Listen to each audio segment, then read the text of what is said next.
Hey everyone, this is Trent Chapman with Short Sale Genius, and I want to give you an update on what's happening here in California today.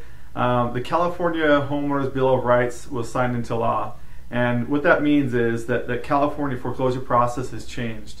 Now here's the main highlights of this law and why you should care even if you're not in California is because other states will probably follow suit with similar laws to protect homeowners that are trying to look for other alternatives besides foreclosure, and the banks are making it hard on them. Now, what this law basically does is primarily it makes it so that banks can't foreclose while they're working with a homeowner on a short sale or loan modification.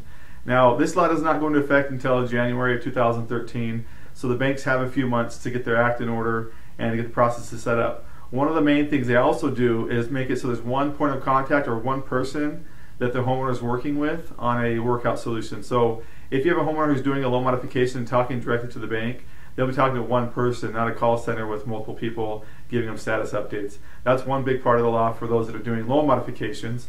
Another part of the law is that it states that during the loan modification or short sale process, if it's approved and servicing is transferred to another entity, they have to honor that approval. So if a short sale is approved, like happened to us just recently, got approval this week and they're transferring servicing on Friday, and they're telling us they have to start over. This new law in California would make it so that they have to honor that agreement of the approved short sale, approved loan modification, even if the servicing transfers to a new company. Now, the biggest part of this that a lot of people are excited about is that there's no more dual tracking with loan modifications and kind of no more dual tracking with short sales. With a loan modification starting in January 2013, if a homeowner is in the process of a loan modification and the bank is trying to foreclose, well, they can't. They've got to stop their notice of default, notice of trustee sale once a pending application is in or a trial loan modification is in process. And so during that time period, they cannot file notice of default or notice of sale or carry out a foreclosure auction.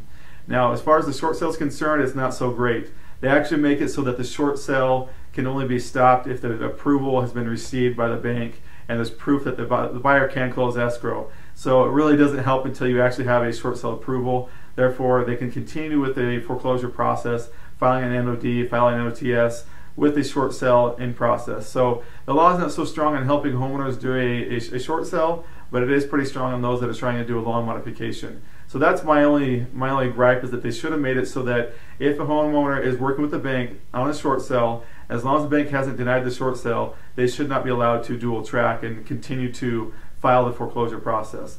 But we'll take what we can get out of this law. So there's a lot of other little parts of this law. I'm not going to go into the details, but the main thing you should understand is that California is cracking down on banks trying to foreclose while working with a homeowner on a workout solution. My opinion is this will make it so that banks will either do modifications quicker or not entertain the modifications that won't work out, because then they can no longer do the modification and foreclose at the same time. Therefore, they're going to quickly dump out those loan modifications that aren't going to work, and they'll be moving back into doing a short sale or another reasonable workout solution for that client. Again, we know that loan modifications don't work out for most people, and this should make it faster for people to get the conclusion and the situation where they can now start a short sale versus being stuck in a loan modification that will never work out. The banks will now be incentivized or motivated to move them out of modification if it's not really a good fit for them. So if you have any other feedback or opinions on this law, go ahead and comment down below, and we'll talk to you soon. This is Trent Chapman with Short Sale Genius.